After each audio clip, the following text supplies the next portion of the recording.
Alors, pour être très honnête, déjà, je le suis extrêmement méchant. Et on va me dire, mais qui êtes-vous pour parler comme ça? Je dirais que très honnêtement, le boulot des banques centrales, le boulot que les banques centrales ont fait, moi, dans mon esprit, ferait rougir de honte ma concierge. Parce que je pense que très honnêtement, c'est un extrêmement mauvais boulot qu'ils ont fait depuis très longtemps.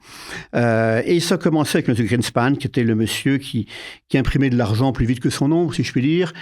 Quand on a commencé à avoir des problèmes en 87, le réflexe était j'imprime de l'argent. On a eu la crise de LTCM, un hedge fund qui a planté quand même beaucoup de banques. On a imprimé massivement de l'argent. Après LTCM, cette impression massive d'argent a favorisé le financement de tout ce qui était un petit peu Internet. Quand la bulle Internet a explosé, on s'est dit, oulala, mon Dieu, ça va peser sur les finances des ménages, le fameux effet Pigou, d'enrichissement et d'appauvrissement des classes moyennes. Et donc, il a fallu imprimer de l'argent. Grâce à cet argent qu'on a imprimé massivement, on a eu ce mouvement de bulle sur l'immobilier américain. Quand ensuite la bulle a implosé en 2008, il a fallu sauver tout le système. Et donc, en fait, on est dans un système où, tel le sapeur Camembert, on creuse des trous pour compenser le premier. Et puis, à chaque fois, on creuse des trous de plus en plus gros. Et aujourd'hui, nous sommes dans une situation où, effectivement, l'endettement mondial est juste absolument terrifiant.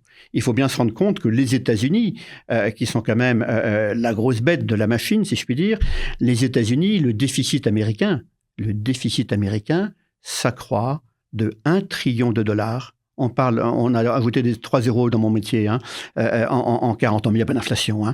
Le déficit américain s'accroît de 1 trillion de dollars tous les 100 jours. C'est-à-dire que, schématiquement, tous les jours que Dieu fait, la dette américaine progresse de 10 milliards de dollars. 10 milliards de dollars tous les jours. Même pour les États-Unis, ça commence à représenter un petit peu d'argent. Et donc, effectivement, il faut bien se rendre compte que les États-Unis ayant 34 trillions de dollars de dette publique, la question à 100 balles, c'est qui est-ce qui va financer cette dette ? Dans tout le cycle, et là je m'inscris aussi dans le temps long, le bon docteur Kissinger, quand on a eu les chocs pétroliers, avait pris son bâton de pèlerin et est allé voir les pays du Golfe en leur disant finalement on vous achète le pétrole plus cher, on vous donne de l'argent. Cet argent, vous le remettez chez nous. C'est pas plus idiot qu'autre chose. C'est bien. Et donc, les États-Unis ont mis en place un modèle extraordinaire. Nous importons des matières premières, des tas de biens. On exporte un bout de papier sur lequel c'est marqué T-bonds, in God we trust. C'est quelque chose de fantastique.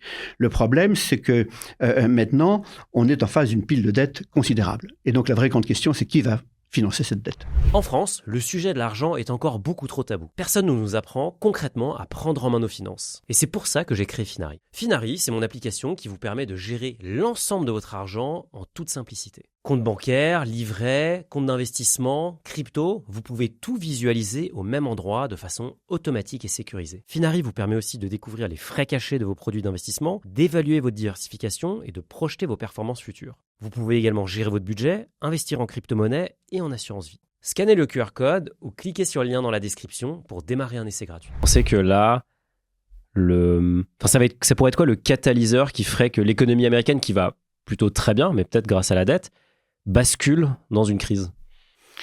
Bonne question. Tout ce que l'on peut savoir, si je puis dire, c'est que, en fait, la prochaine crise, le petit gnome, il sera rouge, vert, noir, je ne sais pas. Et où est-ce qu'il va mettre le grain de sable qui va faire que la mécanique va se bloquer? Je ne le sais pas. Les choses peuvent durer parfois beaucoup plus longtemps qu'on ne le pense. Et puis parfois, on a des surprises. Je parle du système de la dette. Pendant très longtemps, on avait un système qu'on appelait chimérique, entre la Chine et les États-Unis. Donc la Chine produisait et les Américains consommaient en quelque sorte. Ce qui fait qu'on a déplacé massivement l'outil de travail vers la Chine, qui aujourd'hui est dans une situation de quasi-monopole dans beaucoup de secteurs industriels, sujet quand même très très important. La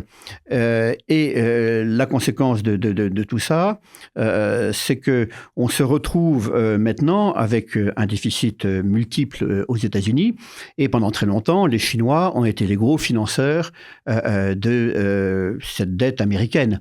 Mais aujourd'hui, ils sont vendeurs nets. Et si vous croyez que dans les mois ou les trimestres qui viennent, M. Xi va être un gros souscripteur, non, ils sont vendeurs nets. tous les grands pays sont vendeurs de dette, même les soutiens des États-Unis, que sont l'Arabie Saoudite. On pourra en reparler parce que c'était un soutien, c'était un petit peu moins.